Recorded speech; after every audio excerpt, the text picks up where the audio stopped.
Yay!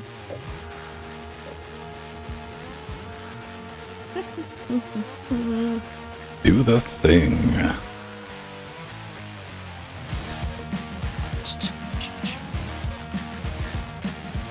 Do do do do do do do.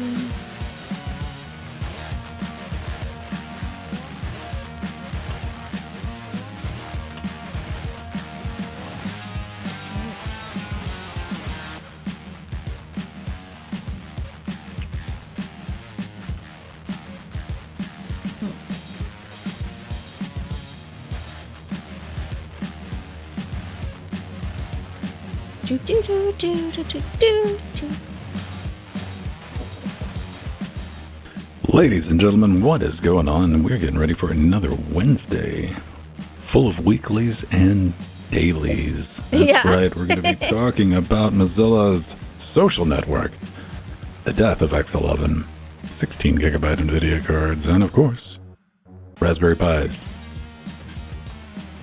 with new kernels. Not terribly exciting, but hey, the Raspberry Pis, it's always good to get an update. Yeah, absolutely. Especially since we don't have new hardware or or access to old hardware. Right. What do we really have? We have a software update for our vintage Raspberry Pi 4s, Yeah. our retro systems. Hi, Mir. How you doing?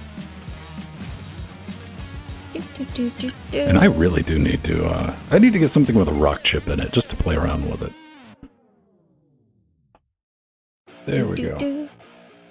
All right, so we got that together. That's clicking. That's ticking. And I have that up. I got 2 social medias out. Do I want to do a 3rd social media? I don't know.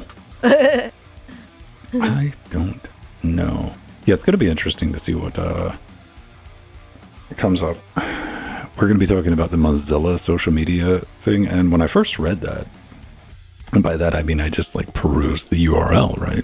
Yeah. And that's a habit that I don't know if the kids still do it. That has always been my first go-to, is before I click on something, I'm like, what's it about? And it's usually in the URL structure that I read. I'm like, oh, okay. I do that too. Yeah. And sometimes I won't even mess around with it. I'll look at that and I'm like, nah, I don't want to mess. It's like, oh, okay, social media thing. And I click on it and I'm like, oh, Yeah. okay. It's the Mastodon. Yeah. Also going on right now is Google I/O 2023. Ah, yes. Remember being excited about those? Yeah. I know.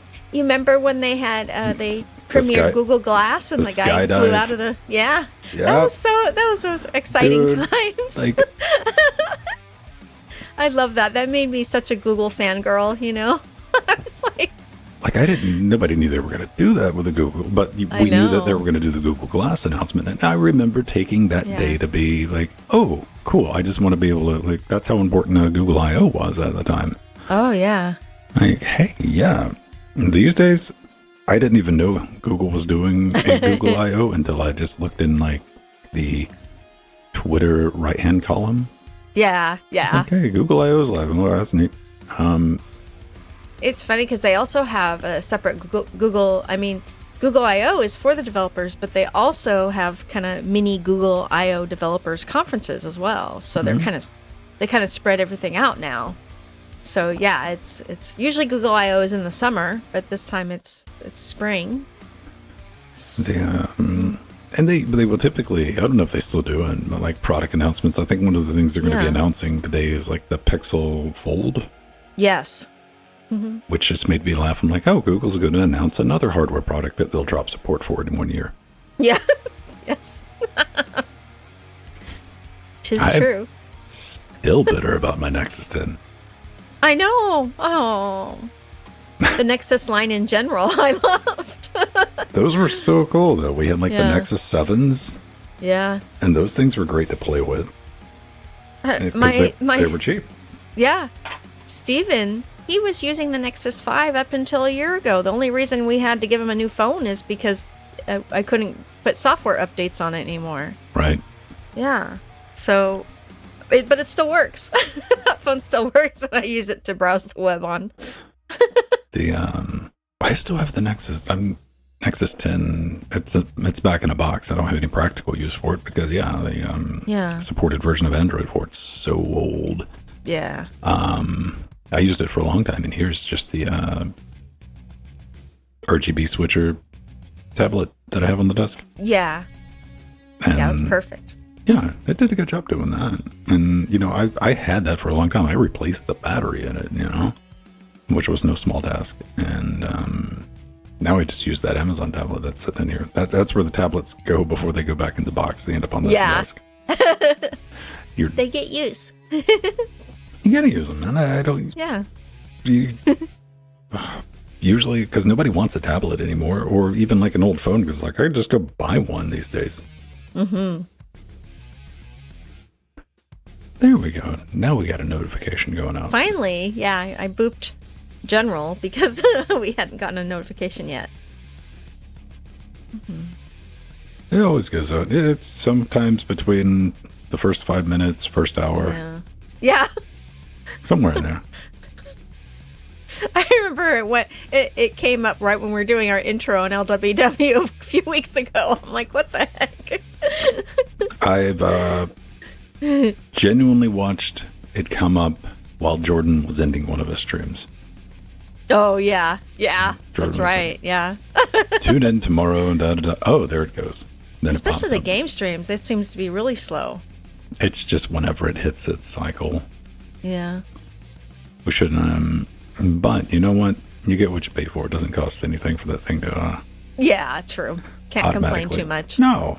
That's the whole thing. This is like extra bonus stuff because I have very limited sympathy for people like, well, I didn't get a notification. I'm like, how do you not? Because if anything that I truly want to watch, I'll get a notification for. Or imagine this.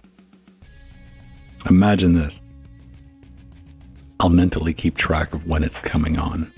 Yeah, that's what I do. Maybe this is a lost art in our modern day and age, right?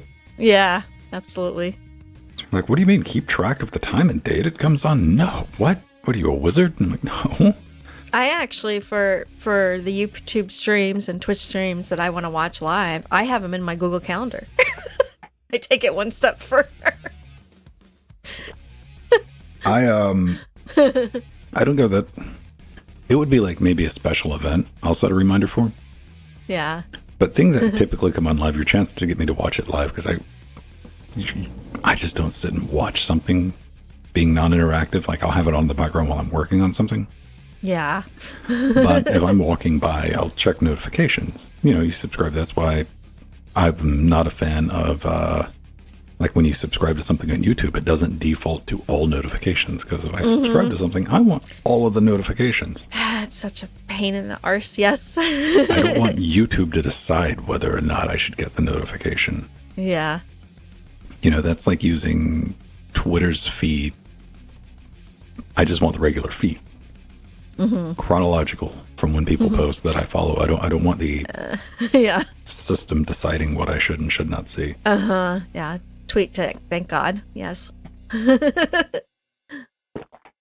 that's something that they fixed with the app on Android is it's got like two. It's got tweets for you and it's got your regular feed. And now you can do. Yeah. With the old app, you could change it, but like every 3 or 4 months, you would open up Twitter like, hey, what's wrong with this Twitter feed? These are all tweets from like a month ago. What? And then you'd have to go back and manually change it back. Oh, I love your name. Hi, Ganuatella Sandwich. That's great.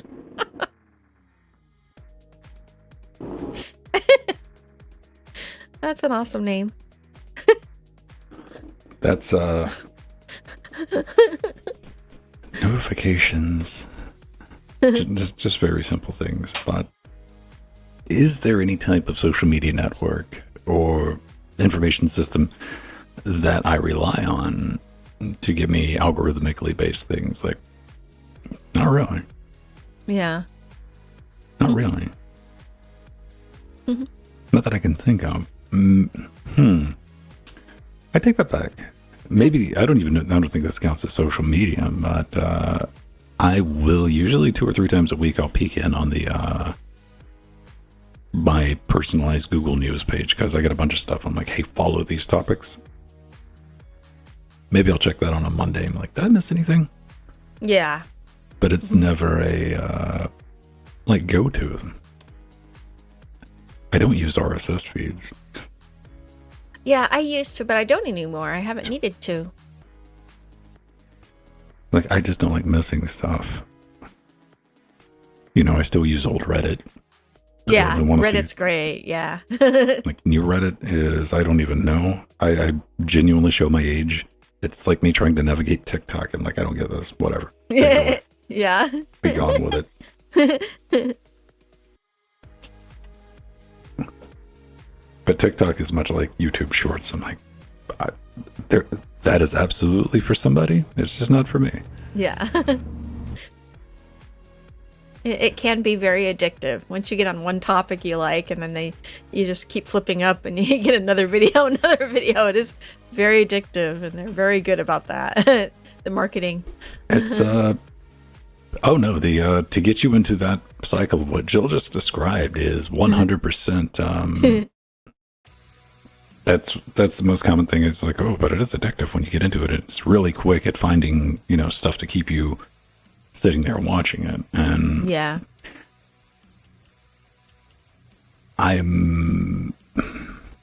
what's the right way to say that? If I'm not learning anything from it, it's background noise, and so it requires interactivity from me. You get what I'm saying? Like, yeah. No, it's like, that's work, man.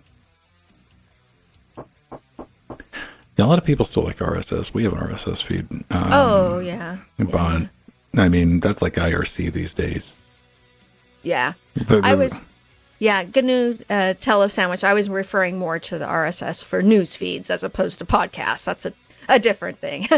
On podcast, I have I'm RSS all the things, all the other Linux podcasts and whatnot, and all the tech podcasts. But yeah, the RSS news feeds. I used to always in Firefox have it signed up to like 50 different sites, but since I've been doing Linux news on podcasts, I have other ways of finding the news now, so I haven't needed it. But RSS news feeds do come in handy as well. But podcasts, a different story. I live on that. I've got like 3 different RSS feeds. 3 different apps I use: Spotify, iHeartRadio, and AntennaPod.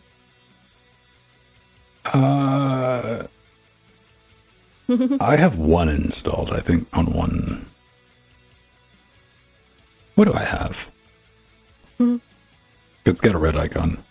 I was going to put Google Podcast back on, but that required the like the big Google blob. And I'm doing that experiment right now on the Nexus. Yeah, that's right. Yeah. And I'm like, do I really need that? So it's got a red icon. I searched for podcast app, and like, boom, it popped up. I'm like, there we go. Oh, and I still use Gpotter, the classic. I love it because it's web-based too. I use Gpotter for like feed testing. That makes sense. Yeah. Because I got to deal with the back end stuff. Yeah. Make sure all that goes out, and that's automated to a very certain degree. So I always check that and what we're pulling with the feeds. Because like, well, if Gpotter can get it, everybody else can get it, and get to make sure. Yeah. But the big one you got to worry about is to make sure that it looks good on the Apple RSS feed. Not for the reasons you might think. Yeah. It's the grand feeder to all the things. It's what everybody else pulls from. Yeah. You say everybody else. Like Google will pull from your site if you tell it to, and like Spotify will pull from whatever feed you tell it to if you set it up and you take ownership of that particular podcast, unless you're using Spotify video. Then that previously was Anchor. It made you upload the video to Anchor now, which is all tied together now poorly. Yeah. Poorly. So you upload to Spotify and it it's there. Like, whatever. All right, Jill. Mm-hmm. Okay, I think I'll go take a quick break. It's a little slow today. We gotta get people. I'm here like, to do a show. Everyone? I'm not here to. No. Like, we don't even have Arthurian. He's no, he must be working or something. And Steve Husband, he's out getting his medication, his antibiotic. There's Strider. Yay! Here's our Matthew. TikTok. Cool. I'll be right back.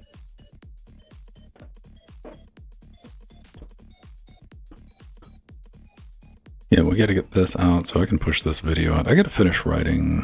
What do you have to say, Carmack? Numeric coincidences. That's right. Man, I want to see what they're talking about with Google I.O. Are they announcing anything at Google I.O.?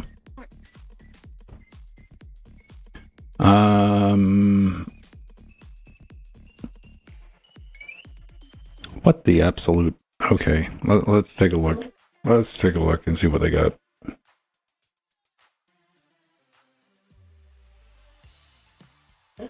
What do you have, Google? What is this thing? The thing that looks like a diseased iMac. What is that? And why did you bother making a video of that, Google? That's all I care about, the tablet-looking thing.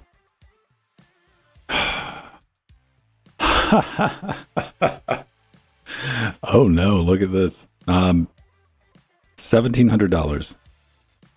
$1,700 for the Pixel Fold, which will be the latest device that Google will ship that they'll drop support for in 1 year. You can absolutely go play in traffic with that, Google. Where's the tablet thing? Dual monitor setup? Nope, no one cares about your Pixel Fold. Nope. Nope. Okay, this. Here we go. Wait. The Pixel tablet. $500. Huh. Okay. All right. Pixel tablet. Give me some specs. We're not doing links, are we? Wouldn't want people to be able to go to a link to buy the damn thing, now would we?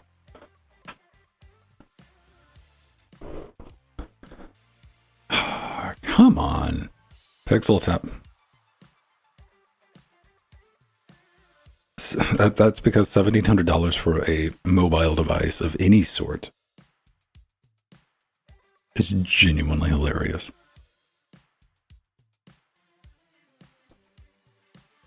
Okay.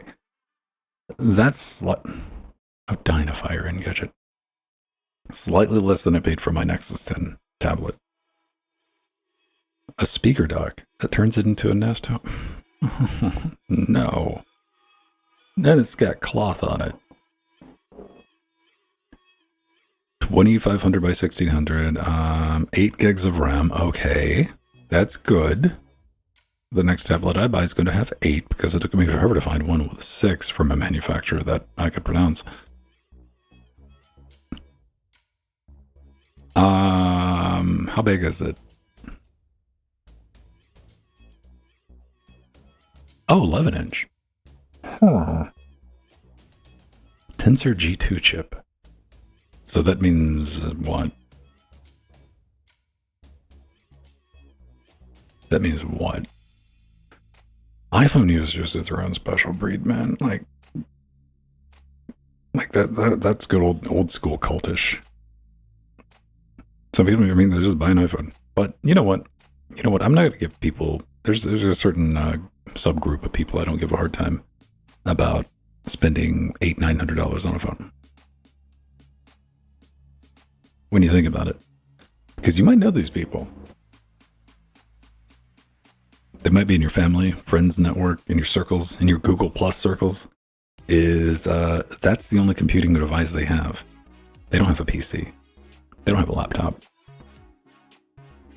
They don't have a tablet. Like, their mobile device is, like, that's it. And let's be honest, if somebody said, hey man, that's all you get, you're going to buy the biggest and baddest thing that you can get, right? I understand that.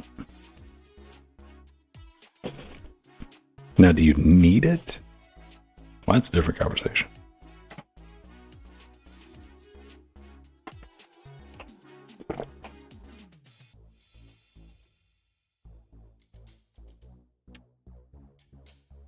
But like with iOS, even with the latest version of Android with the gesture-based everything, I'm constantly frustrated with the bottom of the screen brings up. I do like swiping back to go back on things. That's pretty dope. But getting to the task manager or the equivalent of task manager in Android to an open app, or when you swipe up from the bottom, because if you come from the bottom of the screen, there's a lot of times I'll catch it right on the corner and it like auto jumps into the task manager.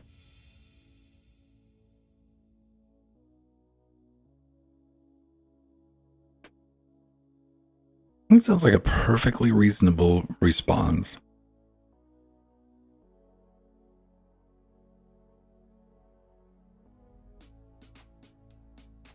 Why do you want to use QT, though, in these modern day and age?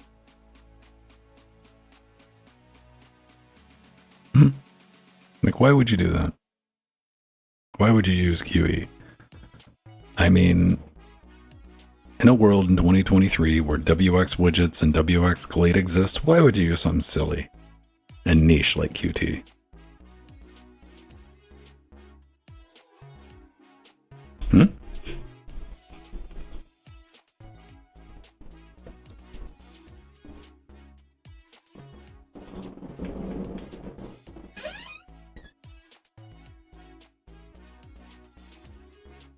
Where am I at?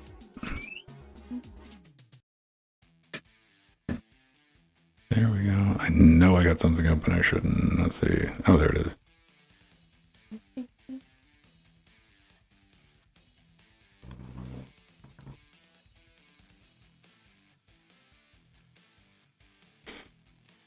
Oh, yeah, that's right. It would be very consistent with my KDE desktop. Aw, there you are, Arthurian. Yeah, Google released a new tablet, Joe. Oh. We were talking about you earlier, Arthurian. You're usually right there at the beginning, but you got stuck Jill with was something. getting worried. Jill's like, I'm not getting any. I'm like, where's the people at? Yeah. Where's people at? I'm like, calm down, man. Like, let's record a show. It's like, we need people. Yeah.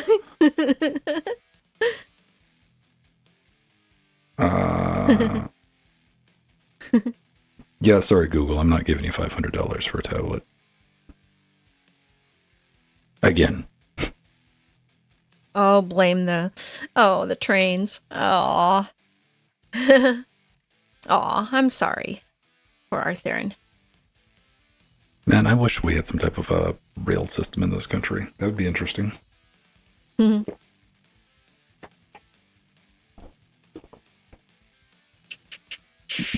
It'd be nice to just get back what we used to have. Oh, boy. We're starting to do pretty good here in LA, though. They've been really working hard at building the train system back up again. See, LA can just ban all the cars. Problem solved. Yeah.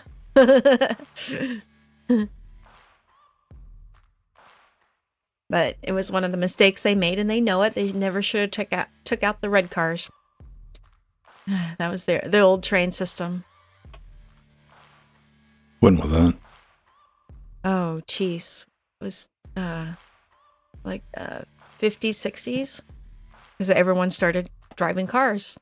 And no one was using it, so it wasn't profitable anymore. Pacific Electricity.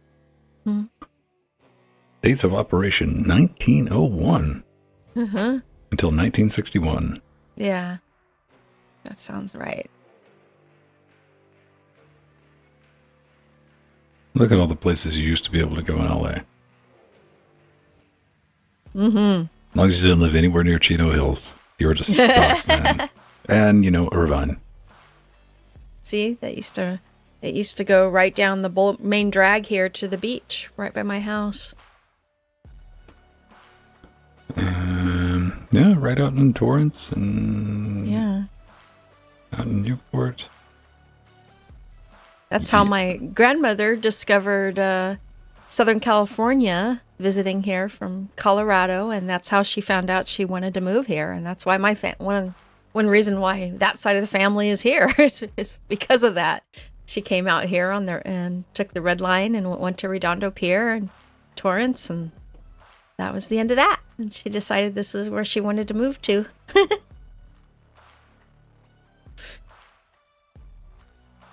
Let me see. All right, let me get something to drink, and we are going to get Okay.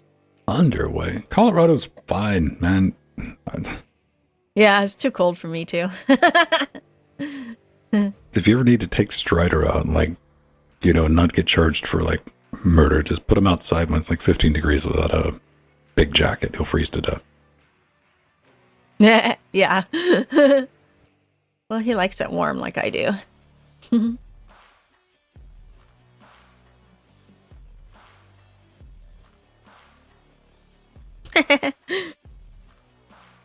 Yeah, Matthew, we have that in common for sure. Yeah, Ben is a winter man.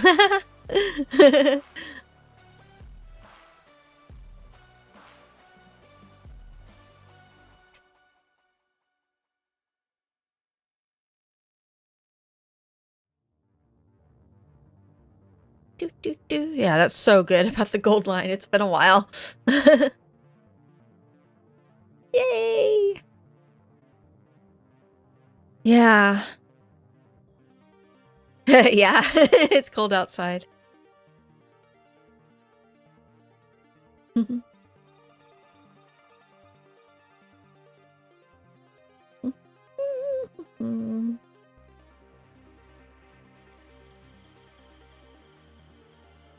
do do do.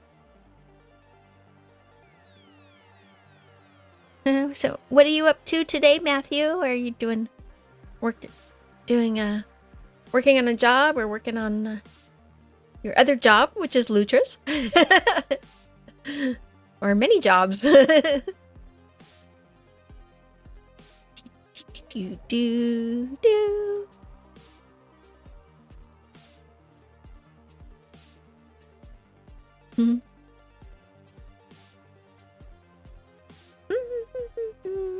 Mm-hmm. I love that gif. That's great. That is a perfect Venn gif. Oh, nice. Okay.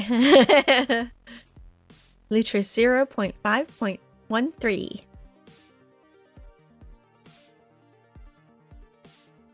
Oh, very good, Arthur. I had a really good birthday on Monday. Had a wonderful time at Disneyland with my husband. That was really great.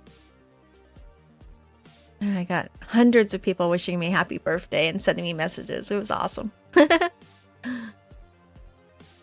Yeah, thank you, Arthur. I'm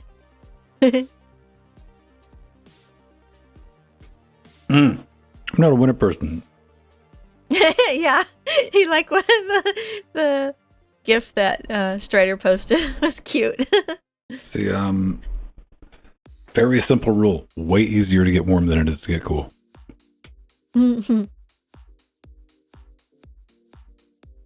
Just saying. Just saying. Like the AC is on. Yeah. It is, it went from like highs of like 18 to 20, and now it's like 28 degrees the next day. And that's the high. Hot tea. I don't know about hot cocoa. Does cocoa have caffeine in it? Maybe? Oh, yeah, it does. I have to be careful of that. That is a problem. That's why I usually only will drink about half a hot cocoa. Because that's very infused, depending on the quality of the cocoa, too. Cocoa's got about 12 milligrams of caffeine per tablespoon. Yeah. in some places they actually, they put caffeine in it, like cocoa beans, and that kills me. I had a hot chocolate not too long ago over this last winter season, and it was from a restaurant I've never had it at, and I got very ill. It was not good. I'm like, oh no. And then we found out, they put espresso in it, and I'm highly have issues with espresso. I was having heart palpitations and vomiting, and it's horrible. So 100 grams of sweetened cocoa powder contains about Yep. Mm-hmm. So we've solved that mystery. Yeah. Mm-hmm. Now, that's one of the reasons. Well, my favorite is actually white chocolate, and the white chocolate cocos don't have they don't have caffeine in it. So that, or chocolate, they're just like a. Well, yeah, I mean, milk. white chocolate also doesn't have chocolate in it. Yeah, exactly. So I can have that. And that's my favorite anyways. I like the vanilla drinks. Well, there's Steve Husband. He must be waiting at the CVS for his prescription. Hi, Boo Boo. Or you might be home. Oh, I see. Your car is home. Good. In case you're wondering, sneaking up on Jill, easy. Yeah. Yeah. Drive to the house, come in the house, be in the house. Like, hey, where are you at, Steve? Oh, he's in the house. Oh. Right behind you. Arthur dark chocolate is one of my favorites. I like salted caramel dark chocolate. Oh, yeah, I like it too. I like it better than milk. But the funny thing is I still like white chocolate better just because it's more vanilla creamy, which I'm huge white into chocolate vanilla. is like a collection of like sweets and sugar. junk food. Yeah. Of course. Yeah, it's like sugar, milk. The phone call is coming from it. Exactly, man. Yeah, there you go. I hear you, honey. 127001. I wonder if I still have that map. Did I get that from ThinkGeek? I might have. Yeah. Like a little welcome mat. And it said, yes. 127001. They had that, yeah. I think I bought one for my brother years ago. I have the shirt. I have the ThinkGeek shirt with that. I don't have there. the ThinkGeek shirt. It doesn't say welcome, but it says, yeah. I got the it's my home. I think the only thing we got left is it might have fallen off. This is a Frank's. Oh, your tie. Yeah. That's a ThinkGeek penguin tie. Yeah. From back in the day. Cool. I still have all my ThinkGeek shirts, which I've worn here on the show. ThinkGeek Linux shirts.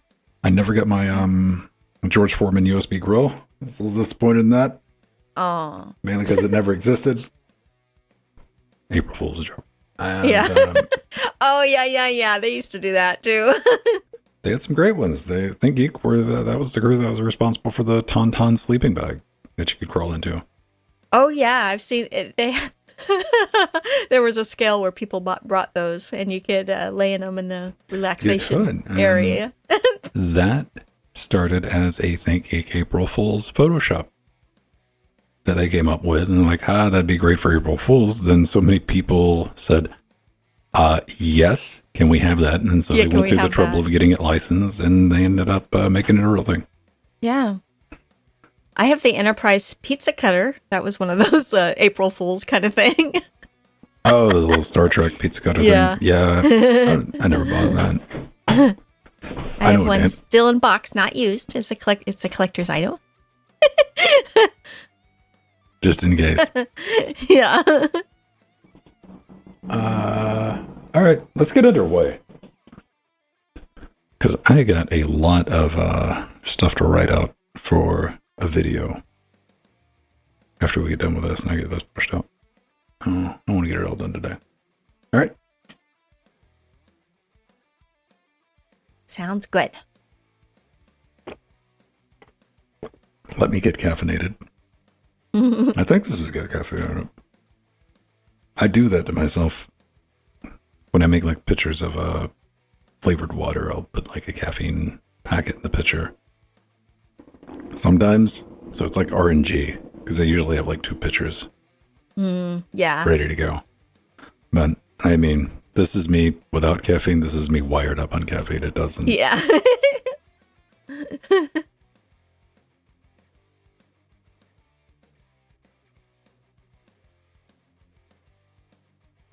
Cool. Yep. All right, let's get going. Let's hit stop. Basic. Where are we at? Nope. All right.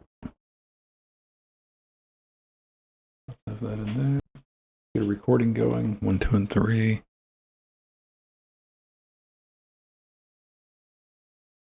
Let's check and make sure it is recording.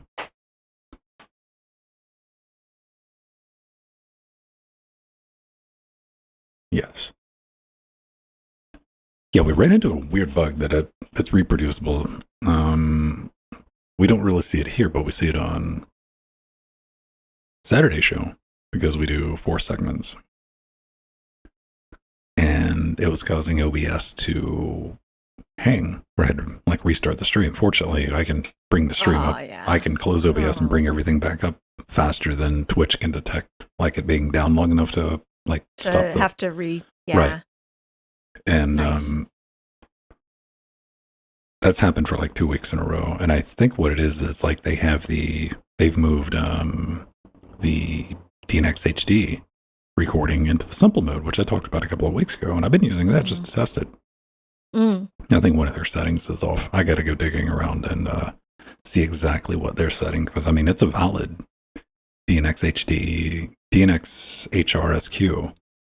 Okay. But I just went back to the advanced tab and did it my way, which we'll find out.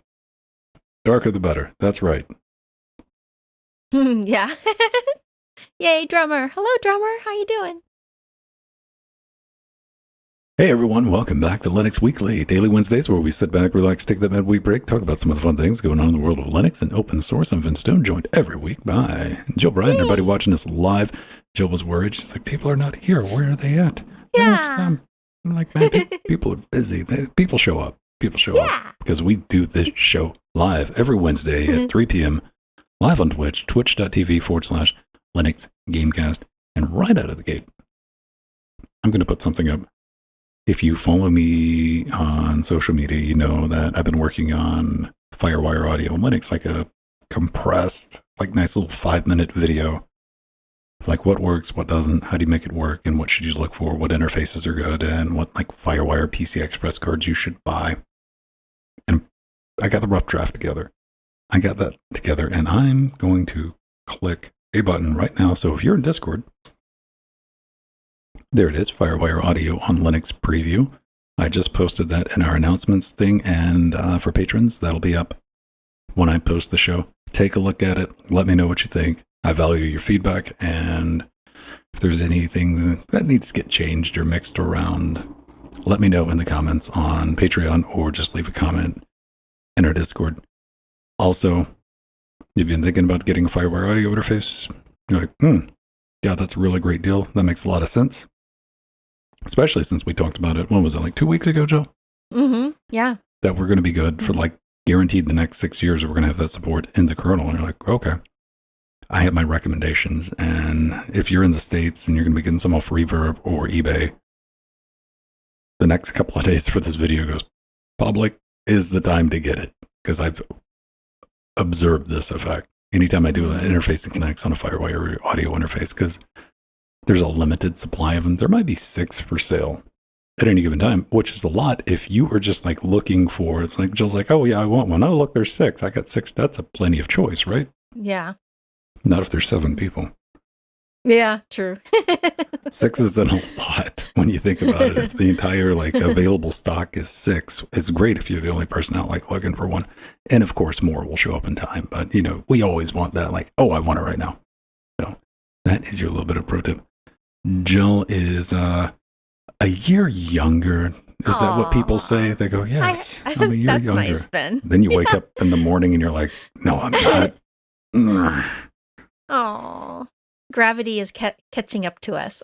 Gravity's like water. It always wins, man. Yeah, it does.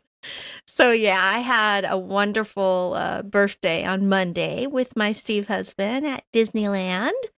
And I go there just about every year for my birthday. And I had a nice ride on Space Mountain. It's actually called Hyperspace Mountain because of May the 4th be with you because of Star Wars month. So it's Hyperspace Mountain. And I even got this nice travel mug that says Space Mountain. It's really awesome. It's nice and tall and holds a lot of water, which is really good. And one of the gifts that Steve hasn't got me was this cute pink plush catacorn. It's so adorable. I just love it. It's got a little rainbow mane on it and a little rainbow horn. It's very cute. Yeah, he usually gets me penguins, but this time he decided to get me a kitty cat. So instead of putting another penguin over in my collection over here that so many of our wonderful viewers and patrons got me, he changed the subject and got me a kitty cat because I love them too. Steve, if you ever get me a kitty cat, I'll never talk to you again.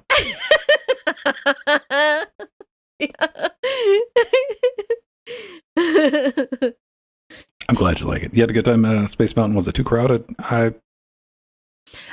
It was a 2-hour wait, but I got to get on there in 20 minutes. So did you get the pass?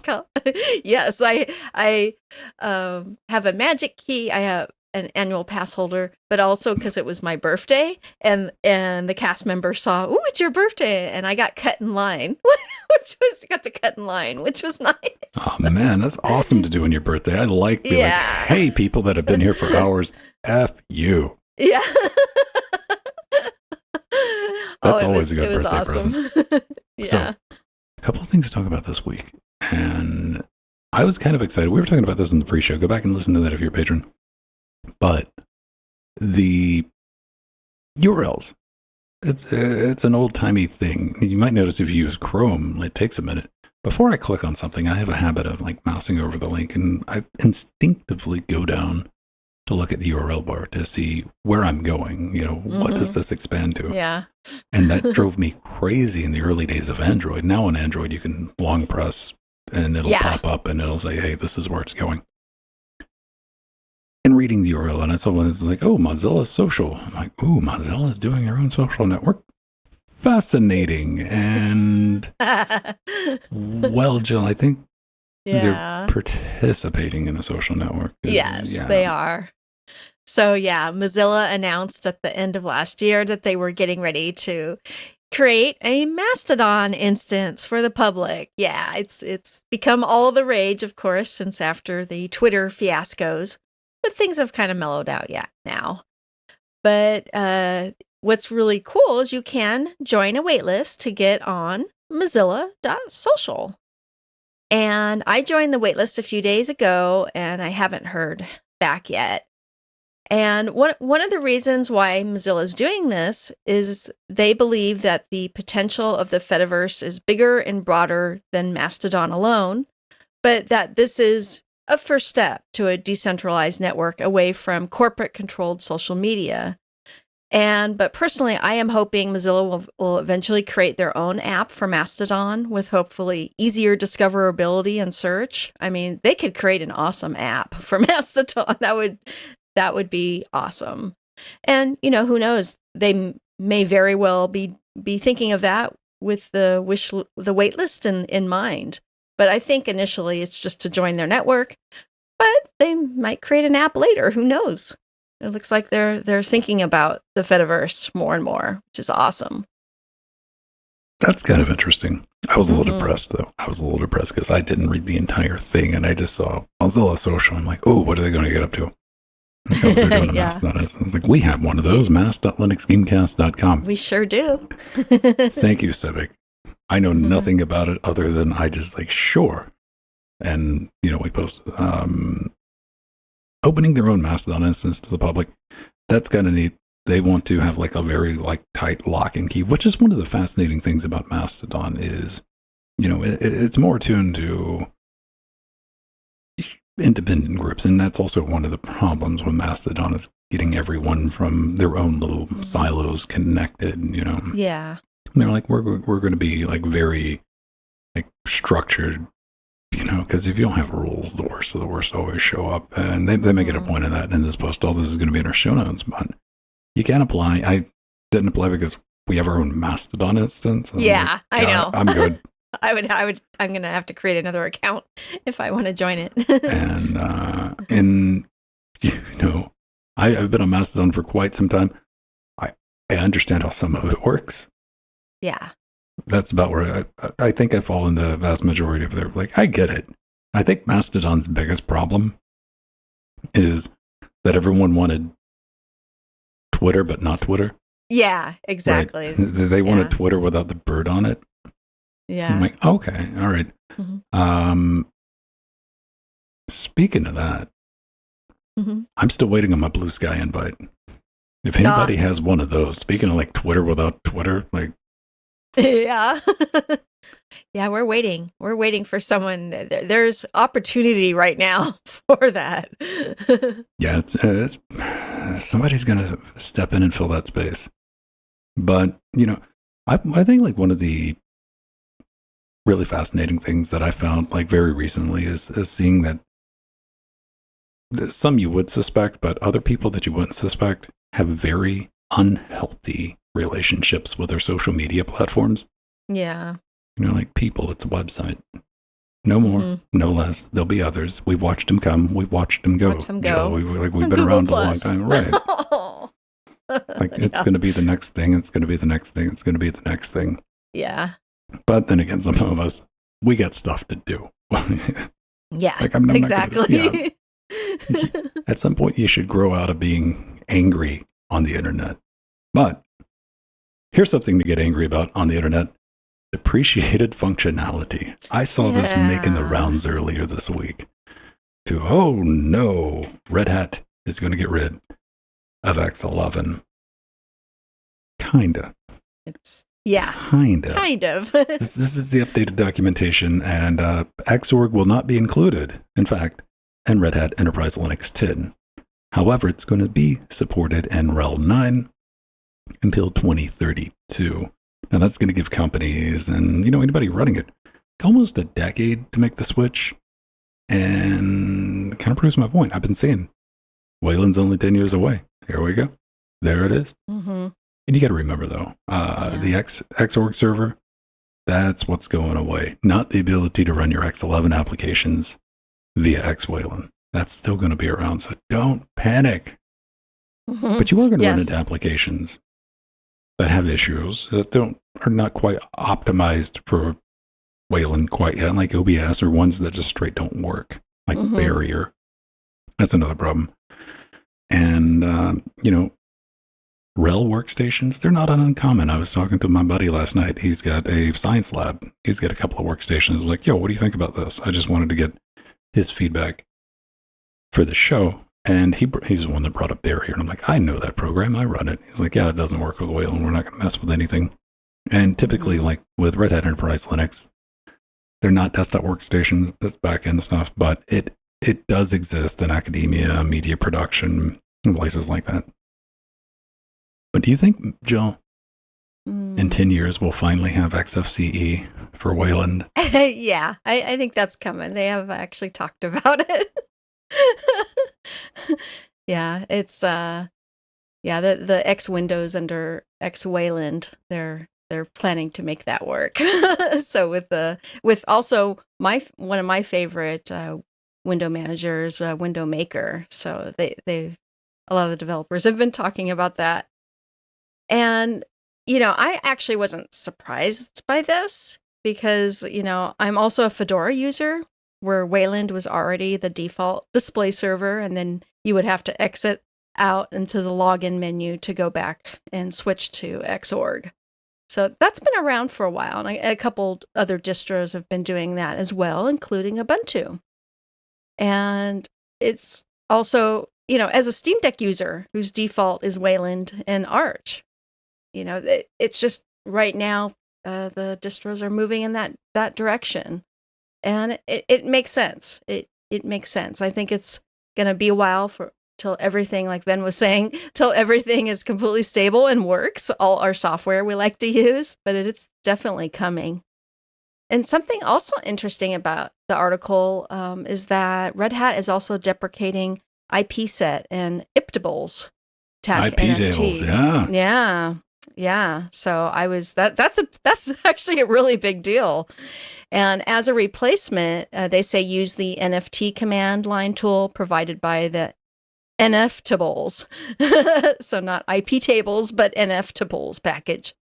So that's a big change for, system admins. So in the world using Red Hat. All right. And there we go. So changes are coming. This is going to be Red Hat. And somebody asked, I was following this earlier this week when it came out on a Reddit thread. And they're like, what about Debian? I'm like, man, Debian is not going to change Allfax for a much longer time. Debian is very stubborn in the philosophy of not broke, don't fix. Yeah. But if you're doing, your standard desktop stuff, day in and day out, playing some games, browsing the web, Wayland's fine. Mm-hmm. It's not even a bad experience on NVIDIA at this point, or AMD. Maybe if you bought the new Intel GPU, you might have some problems. Maybe not. Who knows? But, really the only holdouts you're going to run into like those edge cases. And it's the chicken before the cart, isn't it? Because we got to find out what all these edge cases are. How do you do that? You roll it out in production. You get people using it. You set it by default like Fedora's doing. I'm going to avoid it like the plague until I can. I am not broke, don't fix. And, really, maybe I'm just waiting for X12, but that's a joke. It's not. Yeah, it's not gonna come. Yeah. I kind of wish, because I like the classic Xorg and X11, but Wayland will be good. It's just going to take a lot of time. So it's going to take another 20 years? Yeah, it's probably. Yeah, you're right. I don't know. Good luck. But the reason I wanted to bring that up in the show is don't panic. Like, It's not going anywhere. And most people don't even know. Yeah. I've run into that more than once. I'm like, oh, I was running Wayland. Like, yes. Unfortunately, and that's why this isn't working. Like, oh, there we go. So good news, everybody. Everyone's favorite GPU manufacturer. Isn't that right, Linus? See, Linus loves this company. Nothing but wholesome. They care about consumers and they want to give you the best values. And that's why they're going out of their way to show you how awesome they are. Of course, we're talking about NVIDIA. A little bit of a rumor. A lot of a rumor. The 4060 Ti. And this is on a lot of people's minds, especially if you're doing content creation. And we were joking about this in the Linux Gamecast pre-show this week or maybe last week. But rumor has it the 4060 Ti is going to come in two flavors, 8 gigs and 16 gigs. And the 4060, the regular ordinary one's going to be 8 gigs, but it's going to be on shelves in July. Now, that's first half of my prediction. Now, it was either me or Jordan that went on to carry this absurd thought was then they need to make a 4050 with 24 gigs of RAM. Because we thought it was really funny if they were going to make a 4060 with 16 gigs of RAM. And lo and behold, here it is. It's a real thing. And you got to ask yourself, you got to have that little bit of a thing. Would you pay $500 for a 4060 Ti 16 gig? Because I wouldn't. And that's coming from somebody with a 3060, not a 3060 Ti, just a 3060. Because like right now, I'm setting some pennies aside, every month, getting ready to build the Epic workstation for the studio. And one thing, not just me, but a lot of people in the audience, the GPU shortage the dark times of the 3 years that taught us that we can all wait. We can all make do. And if you got a 3060 and you're doing 1080p gaming, granted, ironically, I don't have a lot of time for gaming. It'll do it in a lot of 1440p gaming. Nobody's in a rush to upgrade, and you shouldn't be, because AMD said that they will be releasing new cards this quarter, the quarter that we're currently in, or at least announcing, I guess I should say. Mm-hmm. And you really should be keeping an eye out for those. Because AMD hasn't done anyone any favors with their GPU pricing either on the high end. Yeah. NVIDIA's been astronomical, and AMD's been astronomical with aspirations. $999, come on, guys. That's under $1,000. Yeah. Oh, boy. Jill, will you be rushing out? Because apparently nobody was rushing out to spend $600 on the 4070. Yeah. I not too long ago made the plunge on an RX 6900, 6950 actually, because it came way down in price. I was waiting for it. But something I'm actually really happy about this, the new offerings from NVIDIA, is the NVIDIA GeForce RTX 4060 Ti graphics card will come in various small form factors and compact ITX options, making them, great for small builds. I have a lot of small builds here in my studio, and I love having the low profile and sometimes single slot form factor of cards that take up little juice and work really well in the old Dell Optiplexes. What's wrong with your cards? My cards use electricity. Why do you have these juice drinking cards? Juice. Well, what's really nice is they in the article, it was talking about how these cards will even be lower TDP. So they will only require 150 to 600 watts while gaming, which is really good. And it said possibly even lower than that. Well, that's something we can say about the new architecture. It is very power efficient. Very, very power efficient. When they're reasonable cards. And it's supposed to be 25% lower energy consumption than its predecessor, the 3060 Ti. So I was happy to hear that. NVIDIA has done a really good job at bringing those numbers down, Which numbers? Because the other numbers keep going up. That's true. The TDP and the power supply requirements are going down. Yeah. And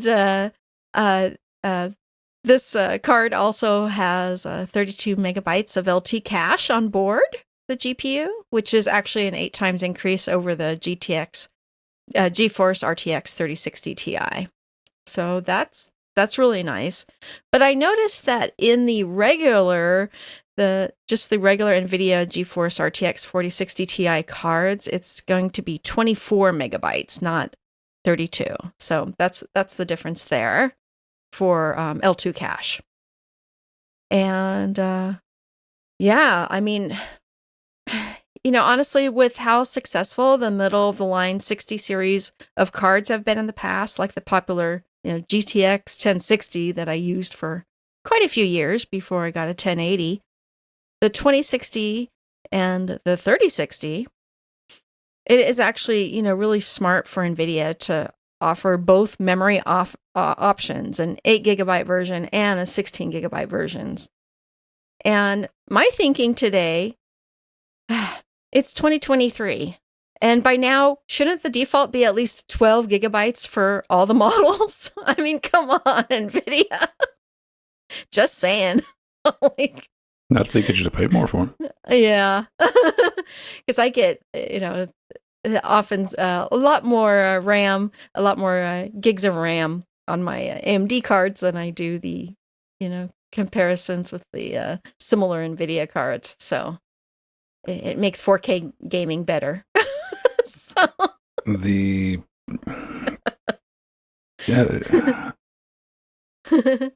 ran out of video RAM 2 nights ago. Yeah. In DaVinci Resolve. I did. Yeah, you need that 16 gigabytes. Yeah.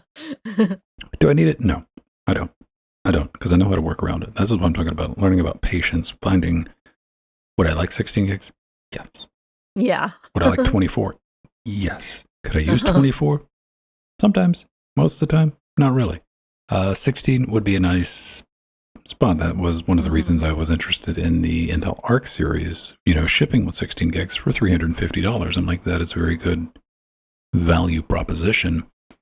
Unfortunately, they still haven't really figured out the Linux drivers for that thing yet, and much less getting support for compute and all that.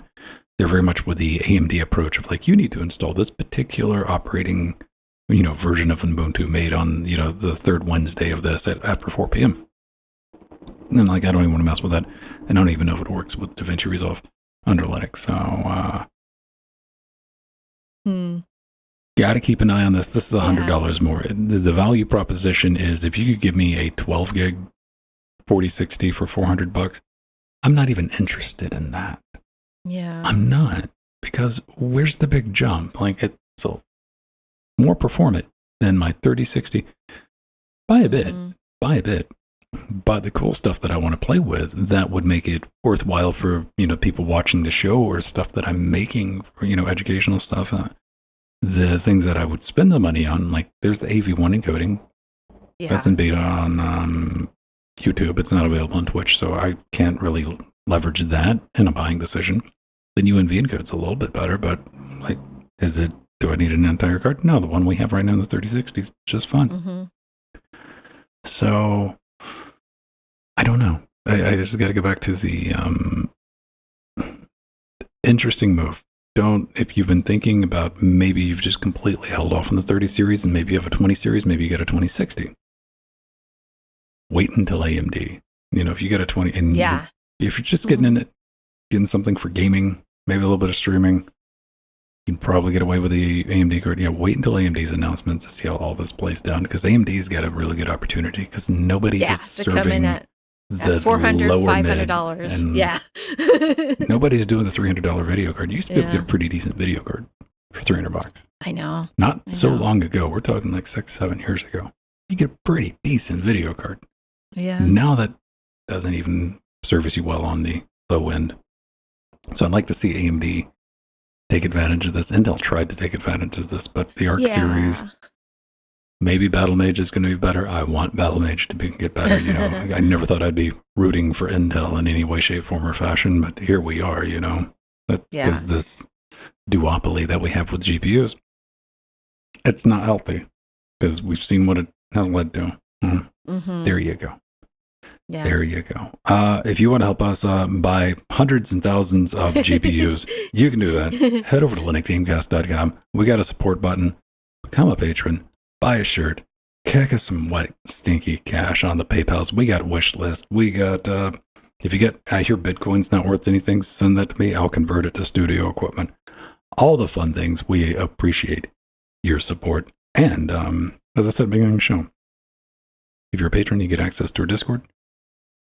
You get access to our show notes at certain levels. You get the Live and Uncut series, like this show. Like, that's a pretty good show. You want an extra hour of it? Because it usually takes about an hour and a half to record a 30-minute episode, because that's how podcast works, people. Yeah. And we're always talking, communicating. We put that in a podcast feed. We also have the video version of that available for you to watch later. Also, just on our Live and Uncut, because I'm not a huge fan of like permanently putting something behind a paywall. Those come out a week after for everybody else on the, I think it's just at LGC Uncut. Go to our main YouTube page if you can find that, and look in the recommended channels. It's down at the bottom. We appreciate your support. We got a new patron this week, Jill, according to the Patreon thing. Yeah, and I love the name. Init6. Oh, that's a fancy iNet. Yeah. I'm more of an iNet 3. I was gonna say not iNet 3, 4, 5. Yeah, iNet 6. iNet 6. Thank you for your support. As always, come pop into our Discord where we're at the other 6 days a week. It's a fun place, and you can do that as well if you are a Twitch subscriber. Join me and Jill as we do Trackmania on Tuesdays and Fridays. If you're looking for some puzzle platforming type stuff with the racing cards, good community we got going on there. And we do it at 2 different times, maybe to work with your schedule a little bit better. 5 p.m. Eastern on Tuesdays and 7:30 p.m. on Fridays, because it's late Friday night. Maybe you're not doing anything. Come say hi. We'd love to have you. Jordan is doing Strange Brigades at Yeah, he 7:30 is. on Thursday. They had a wonderful, go watch the end of that video. They had been stuck on a level. They had a 4-player multiplayer. They got a group going together, and they finally beat a level they'd been stuck on for like 2 weeks of just grinding and grinding and grinding. So it's always good when you see like that celebration. You know, I've been part of those a couple of times, and it feels really good. And that was fun to see them finally get through. Now, Jill wants to talk about an update to a vintage piece of hardware.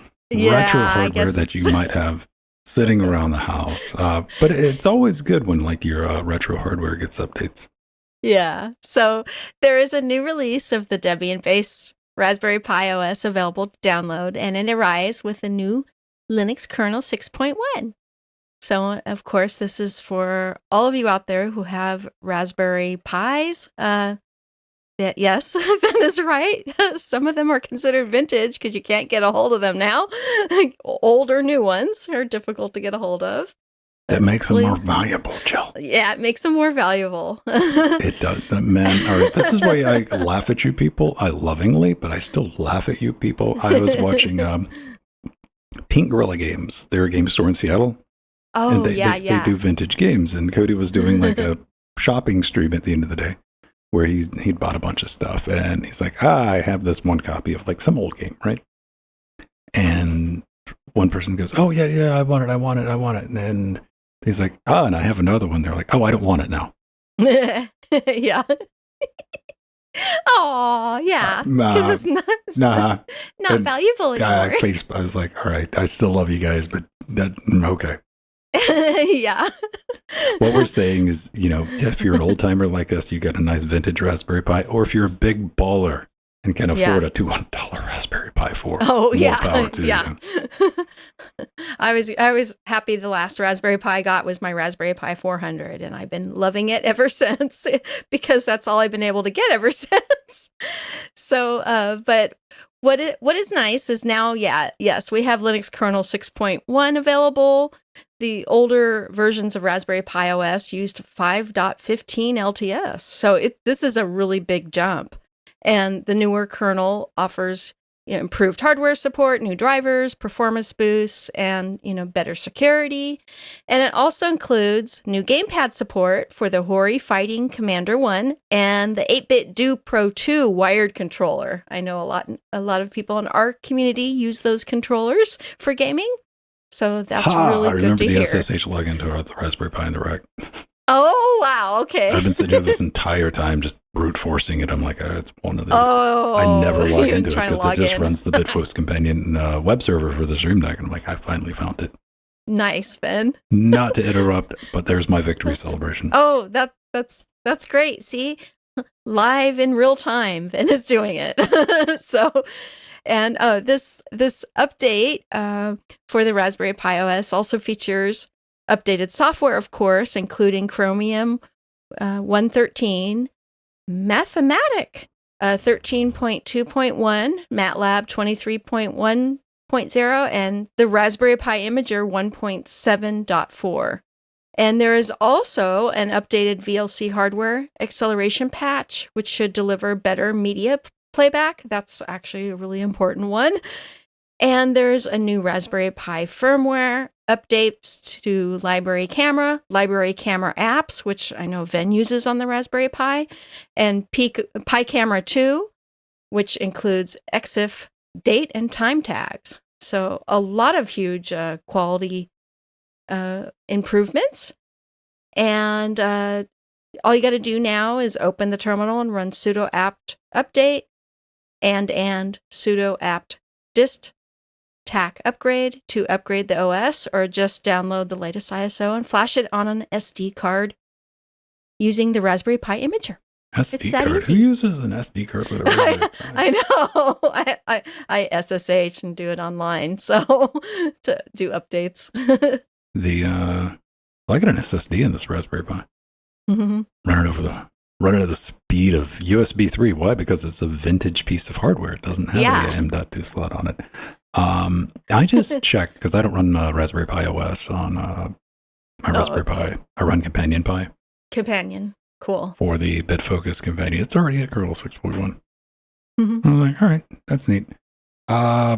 No, I mean it's good, especially with the 8-bit do wired controller, all the Yeah. fight, all that stuff that just works out of the box. Because once these things are generally available again, like that was one of my favorite uses for watching people just making, like no joke, like the retro gaming consoles and just setting that up to work out of the box with a Raspberry Pi, and how easy that is, Mm-hmm. you know, to set up your MAME stations and all of your retro Pis.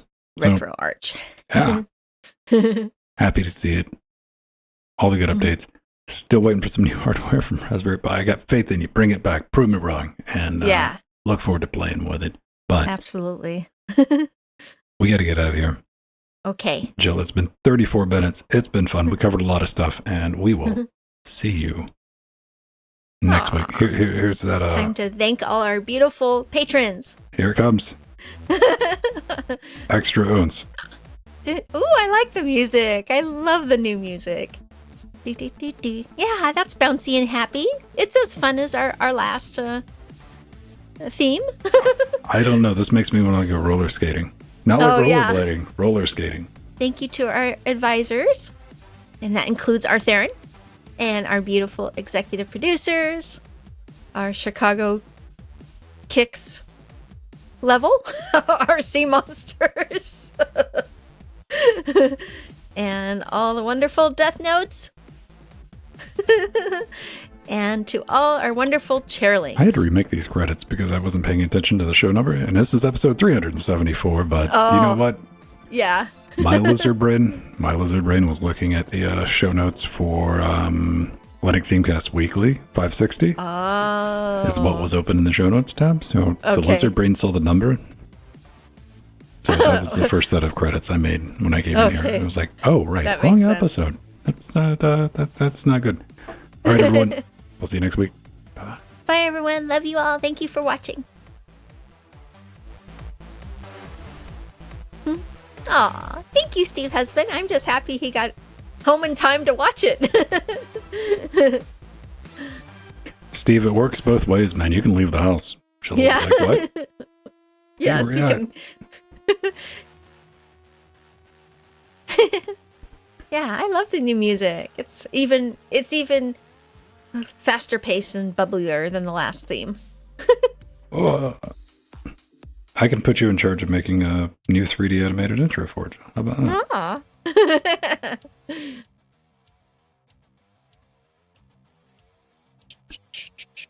Just go, Ben. Yes.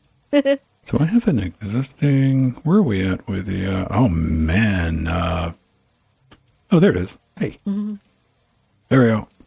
Oh, wow. Now we're in the pie. Look at that. But yeah, this thing's already running kernel 6.1. But I'm running like the bleeding edge version of a companion Pi 2.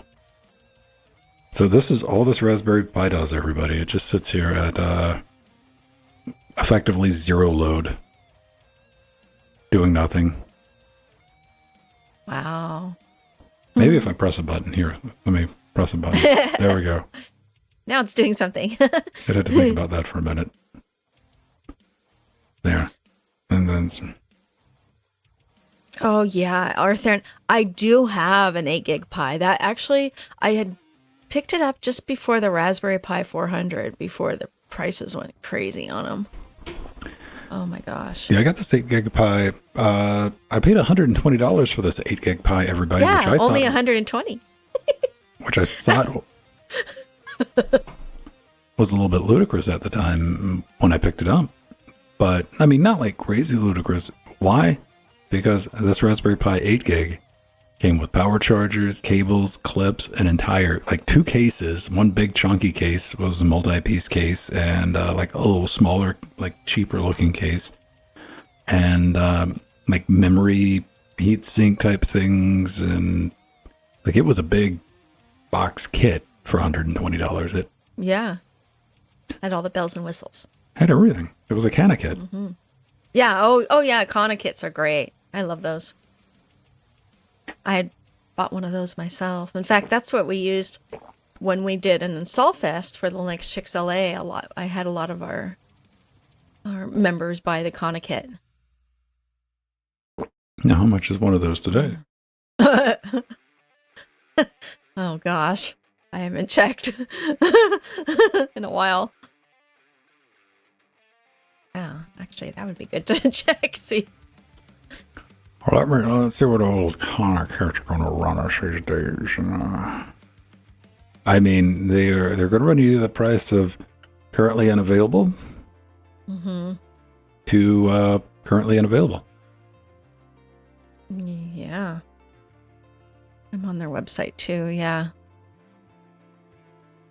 Hey, we can get a Raspberry Pi 3 Ultimate Starter Kit for $150. Oh my gosh. Yeah, this is the one I got. It had, I mean, kit-wise, it came with a box full of stuff I'll never use.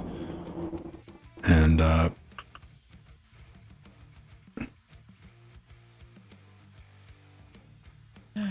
curious, because I know I saw them. So yeah, here the numbers on Amazon: $199, $279. Oh my goodness! Here's a kit for a 4 gig for $200. Yeah, $200 for a 2 gig starter kit. Oh, here is one. Artheron with an 8 gigs of memory for $279. I found one for $164. Ooh. Right. This is actually the whole kit. So it came with it's the Geek Pie kit. This is an 8 gig B for $164. Again, like that's not a bad price for 5-year-old hardware.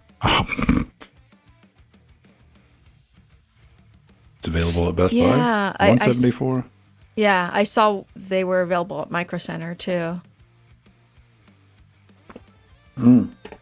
I just need to buy something with a rock chip in it because, like, that's what it's going to be going forward. Yeah, it better be in stock at almost $200. Yeah. I mean, maybe I'm not balling like everybody else, but like $200 is like I don't think I've ever walked by something and said, "Oh, it's only $200. Sure, let me grab one." However, $45 or $70. $70 is like, all right, let me get one.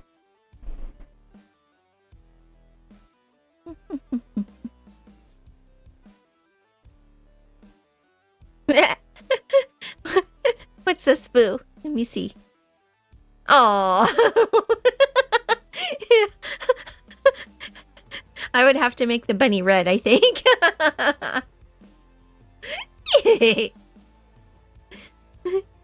That's happy. I like that.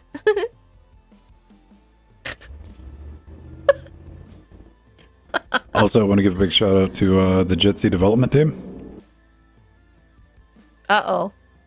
Did something get changed again? You managed to release a new version of Jitsi without breaking anything.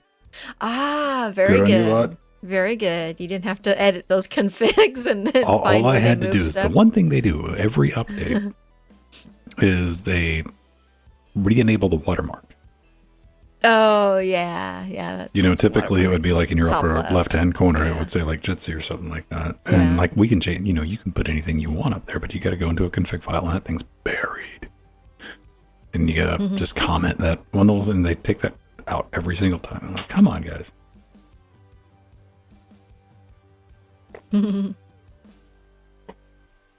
So, does anybody out there got any big plans for this week?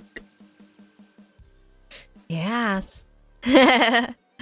Steven sure does. When are you leaving, Steven? How long's Steven going? Just 5 days. 5 days? Just 5 days. But I'm gonna be all alone for 5 days. Do you know I haven't been alone without Steven since like several years before the pandemic. So it's gonna be a big change for me and the kitty cats. Steve, I meant to ask you about that last night. I mean this with all seriousness and sincerity. The hell does that supposed to mean? Oh yeah, that's his just Reinecker Reinecker shortcut initials, just so he could spot it easily when it is on the carousel after it gets out of the plane. Yeah, I thought that was pretty brilliant. That way he can easily tell his luggage from everyone else's. You're finishing up comparing the 7900 XTX and the 4080? For what? Like, like that's what I like. Like what application? For my purposes, I dare you to be more vague. Aw, yeah, I can't this weekend. I actually have to work this weekend, but Mir, we need to plan our LGC party with at Alan's house. We'll have to do that soon. That would be fun. So that's what I'm going to be doing. I'm going to be working when Steve husband is gone, mostly. I am going to take a day and spend a day with my brother, so that'll be good. So you're going to be able to, yeah, Jill's going to eat at least one of those days. Yeah. Yeah. Yeah. My brother and sister-in-law cook beautiful, wonderful food. Yeah, jelly bean. Oh, Miri, not this month or June. Okay, so let's plan maybe July. That would be good. Do do do do do do do do do do do do do.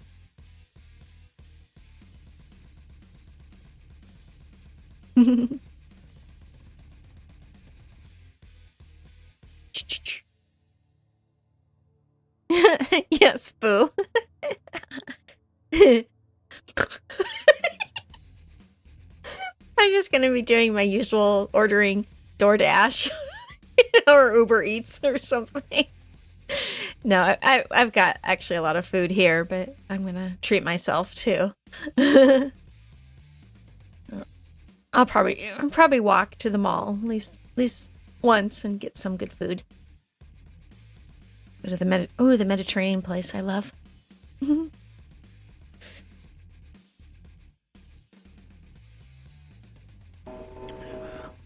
I got my lawn guys walking around. You hear him? Oh, I hear him. Yeah. You would think, like, all of equipment. Well, I know some places are starting to do a crackdown and ban on like the 2-cycle engines. Oh yeah. That yeah. you see for like weed That's eaters. so much nicer. Yeah. Yeah. They started that like here 10 years ago, and then I hear all the the lawnmowers now are using the quieter machines, which is nice. It makes a big difference, and they smell better because most of the ones around here they use our electric. Oh. Yeah, for like leaf blowers and stuff like that. Even like you would think, like how difficult would it be to make a electric riding lawnmower? I'm sure one exists though. Oh yeah. Mm-hmm. Oh yeah. In fact, Steve and I saw quite a few when we were looking for electric lawnmowers for our yard. But we have someone that mows it anyways. But we at one time we were in the market for one. But Steven, he still sometimes does our backyard, but he uses an old fashioned push mower, and it works really good. It's an old one from the 70s. It works good. The new ones don't work as well. Steve, can I interest you in a for as little as $7,000? Yeah, they got budget options. that would only take about a minute to do our lawn. See, think of all the time you would save. Yeah. How cheap do they go? Well, we get like these. they're- I'm like, I wouldn't mow that. I'd ride that around, man. That's like a little go-kart looking little thing. They're fun they are fun to ride, but yeah, our yards here are too small to just justify the cost. As it is, I think we paid almost $1,000 for a good mower at one point. It was my brother's mower, and then he gave it to us because he paid a lot of money for it. Oh. But yeah. Do you have one of the ride-ons, Ven, for your yard? Oh no, you have I have a lawn people crew, that man. come. Yeah, like I do, like we do. I got way too much yard to mow. We call them mow and blow. Get a Yeah, yard you got Roomba. weight. Like a lawn Roomba Roomba. would be pretty cool. Well, I mean, nobody wants to cut grass. Like, you know what? I'd Yeah. cut grass if people wouldn't complain if I could cut it at night, but people complain if you cut your grass at night. Yeah.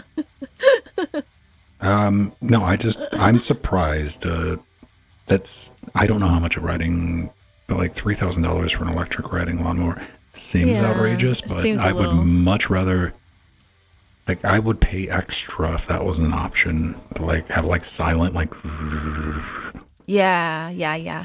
And plus, it would last you a long time. I mean, it would be worth the money. Think about how many times you have to, mow on a weekly or bi-weekly basis. And here's what we that do. We're just all going to move to Arizona and put rocks in our yards. yeah, rocks and cactus. But yeah, our yards here are so small that we just, we don't need the ride-ons. Just put a rock in the yard, a big one. Yeah. Then you could find firm grass in your rocks. You probably do. Oh, yeah. Yeah.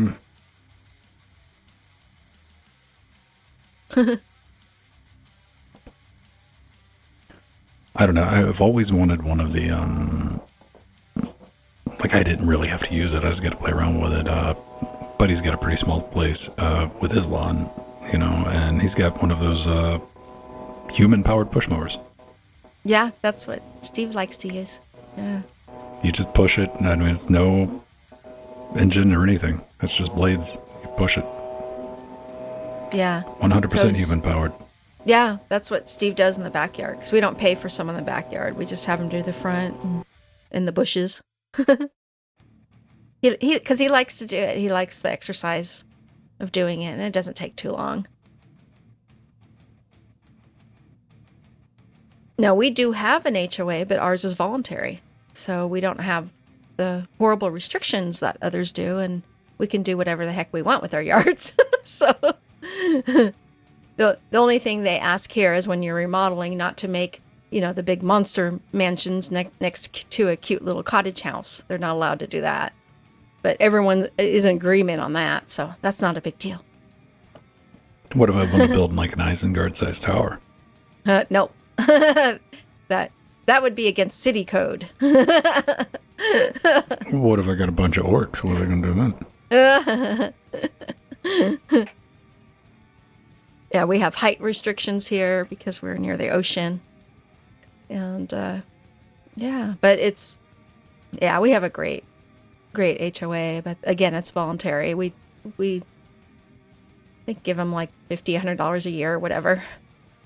I think And the older I do get, really- the more I want to live in like a tower. Oh, yeah, so you can oversee your kingdom. Yeah, just so people leave me alone. Leave you alone, yeah. Like nice ominous tower too. No, but we actually have one of the largest homeowners association. Well, we have the largest volunteer owners association here in Los Angeles, and a very powerful one too. when our neighbors talk, things get done. So, Well, it's not very volunteer if there's rules. yeah. You got to have some. I mean, it's part of the reason why it was started was because people were coming in and building monster homes, and cutting out people's light and their view of the ocean. So very important. It if you don't have that ocean view, then it takes you down a million. So.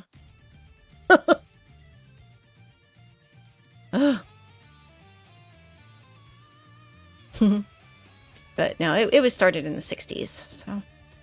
There's a non-binding one, Steve. All right, that makes more sense. Yeah. All right. Cool, everyone. It's already 4:30, so I'm going to go get to work on this and get everything smashed down, get the audio straightened out, and then I'm going to write the wordy bits for the Firewire video. that you can look at that right now if you want to go to the that's in the announcement section on Discord if you want to see it. Mm-hmm. And we'll put all that together. So if you want to get some vintage, I do my best to make a really good point there because there's a really good A/B comparison from the same manufacturer, Focusrite. You've heard of Focusrite before, right? Oh, yeah. YouTuber special. From 14 years of development, how much has changed on the inside? Probably same chipset, same capacitors. Probably from 14 years ago. I want you to take a look at that. And where it comes... One of the things I try to get across in the video is for if you're looking to do like actual recording, you know, if you want to get on a Skype call, get on a Discord call and listen to music, get a USB audio interface. Mm-hmm. Mm-hmm. People got some warped ideas of what, you know, I guess it's like for professional recording. They're like, professional recording. No, there's a difference. You'll find out. Cool, everybody. Mm-hmm. Jordan will be back tomorrow at 7:30 with Strange Brigade. They're going to be rocking on. And if you want to show up for that, you probably want to add Frojo in Discord. I think it's Frojo in Discord. Yeah, it's Frojo in Discord. And let them know if there's a slot available. Because if you show up last minute, you might not get in. As was the case, like we had more people than slots last week. Yeah. And it's not a thing that you can join in progress. It's not like Left 4 Dead and we're like, oh, look, they're having a good time. You know, because I know. A lot of people are like, I don't want to play until you see somebody else having fun. Then you want to play. You can't do it with this one. You just got to sit back and wait. So don't miss your chance. And they might need some help. Then again, it might already be full up. To my original point. Add Frojo. See if there's any space if you want to participate in that. Friday, Trackmania, 7:30. See you then. Saturday. Hey, see you tomorrow. 8:30. And Friday. Linux Gamecast Weekly. Saturday. I think Linux Gamecast Weekly is going to be interesting because we're going to talk about how Proton. I think Mira posted.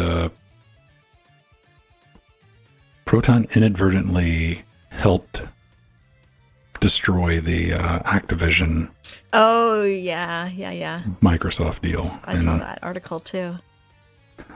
Jordan's got a hot take on it. I've already sent show notes out.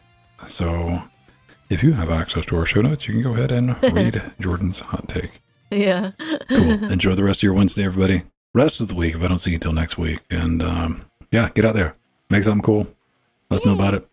Have a good time. Bye, everyone. Love you all. Toodles. Toodles.